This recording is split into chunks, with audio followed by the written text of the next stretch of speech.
നമസ്കാരം, കലാകൗമുദി ഓൺലൈനിലേക്ക് സ്വാഗതം.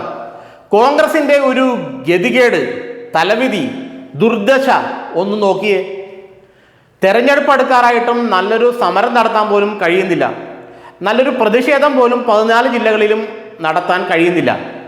അത്ര ജീർണിച്ച ഒരു സംഘടനാ അവസ്ഥയാണത്രേ കോൺഗ്രസിനുള്ളത്. സമരം നടത്താൻ ആളില്ലാത്ത അവസ്ഥയിലേക്ക് കോൺഗ്രസ് എത്തിച്ചേർന്നുവെന്നാണ് പല കോൺഗ്രസ് നേതാക്കളും രഹസ്യമായി പറയുന്നത്. പണ്ടൊക്കെ നിയമസഭാ തെരഞ്ഞെടുപ്പ് അടുത്തു വരുമ്പോൾ വലിയ തോതിലുള്ള പ്രക്ഷോഭങ്ങളും സമരങ്ങളും കോൺഗ്രസിൻ്റെയും മറ്റു പോഷക സംഘടനകളുടെയും യൂത്ത് കോൺഗ്രസിൻ്റെയും KSUവിൻ്റെയൊക്കെ നേതൃത്വത്തിൽ നടക്കാറുണ്ട്. എന്നാൽ ഇത്തവണ അത്തരത്തിൽ ഒരു മുന്നേറ്റവും ഒരു പ്രതിഷേധവും ഒരു പ്രതിരോധവും ഉയർത്താൻ കോൺഗ്രസിന് കഴിയാതെ തമ്മിലടിയിൽ ചുറ്റിപ്പിണഞ്ഞു കിടക്കുകയാണ് കേരളത്തിലെ കോൺഗ്രസ് രാഷ്ട്രീയം. പിണറായി വിജയന് 3ാം തവണയും ഒരു ഈസി വാക്ക് ഓവർ നൽകുമെന്ന ദൃഢനിശ്ചയത്തിലാണത്രേ ചില കോൺഗ്രസ് നേതാക്കൾ. സണ്ണി ജോസഫ് KPCC അധ്യക്ഷനായി വന്നപ്പോൾ ഉടൻ കോൺഗ്രസിൽ പുനഃസംഘടന നടത്തുമെന്ന് പറഞ്ഞതാണ്. എന്നാൽ അതൊന്നും നടന്നില്ല. പുനഃസംഘടനയുടെ ലിസ്റ്റുമായി ഡൽഹിക്ക് പോയെങ്കിലും അതേപോലെ സണ്ണി ജോസഫിന് തിരിച്ചു വരേണ്ടി വന്നു. ചില നേതാക്കൾ ഒരു കാരണവശാലും പുനഃസംഘടന നടത്താൻ അനുവദിക്കില്ല എന്ന ദൃഢനിശ്ചയത്തിലാണ്. 170 സെക്രട്ടറിമാരുടെ ലിസ്റ്റുമായാണ് KPCC അധ്യക്ഷൻ ഡൽഹിക്ക് പോയത്. എന്നാൽ ഇത്തരം ജംബോ ലിസ്റ്റൊന്നും ഇനി അനുവദിക്കാൻ കഴിയില്ല എന്ന് പറഞ്ഞ് ഡൽഹിയിൽ നിന്നും അദ്ദേഹത്തെ തിരിച്ചയച്ചു. 170 സെക്രട്ടറിമാർ, 90ഓളം ജനറൽ സെക്രട്ടറിമാരൊക്കെ വന്നു കഴിഞ്ഞാൽ പിന്നെ ഈ പാർട്ടിയിൽ പ്രവർത്തിക്കാൻ ആളുണ്ടാകുമെന്നുള്ള ചോദ്യമാണ് കോൺഗ്രസ് ഹൈക്കമാൻഡ് ഉയർത്തിയതത്രേ.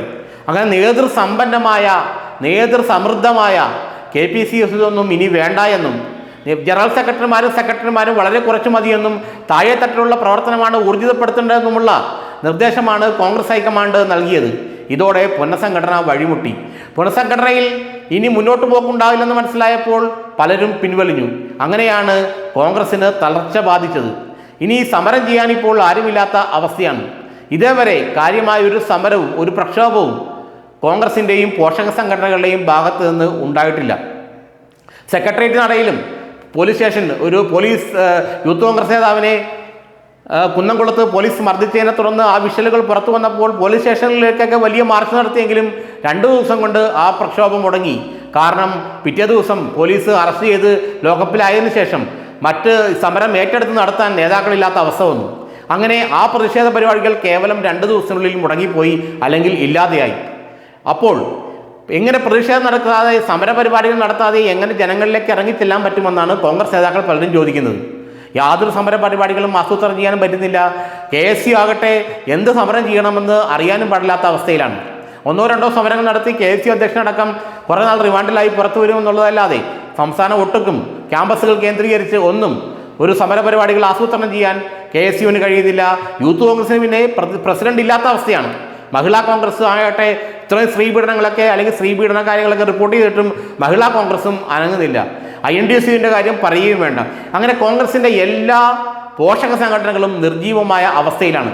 ഇനി എങ്ങനെയാണ് തിരഞ്ഞെടുപ്പിനെ നേരിടുക എന്നുള്ള ചോദ്യമാണ് ഇപ്പോൾ കോൺഗ്രസ് നേതാക്കൾ തന്നെ മുഖത്തോട് മുഖം ചേർത്ത് ചോദിക്കുന്നത്. എന്ത് പരിപാടി ആസൂത്രണം ചെയ്ത്, എന്ത് സമര പരിപാടികൾ, എന്ത് പ്രതിഷേധ പരിപാടികൾ, എന്ത് പ്രക്ഷോഭ പരിപാടികളാണ് ഈ 11ാം മണിക്കൂറിൽ നിങ്ങൾ പിണറായി വിജയനെതിരെ ആസൂത്രണം ചെയ്യാൻ പോകുന്നത്? എങ്ങനെയാണ് നിങ്ങൾ പിണറായിക്കെതിരെ ജനങ്ങളിലേക്ക് ഇറങ്ങിച്ചെല്ലാൻ പോകുന്നത്? ഇതൊന്നും യാതൊരു വ്യക്തതയുമില്ലാത്ത അവസ്ഥയിലാണ് കോൺഗ്രസ് നേതൃത്വം.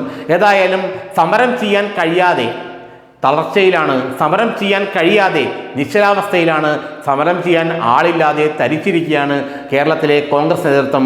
അതുകൊണ്ട് വരുന്ന തെരഞ്ഞെടുപ്പിൽ എങ്ങനെ ജനങ്ങളെ അഭിമുഖീകരിക്കുമെന്നുള്ള കോൺഗ്രസ് നേതാക്കൾ പരസ്പരം ചോദിക്കുമ്പോൾ ആർക്കും അതിന് മറുപടിയില്ല.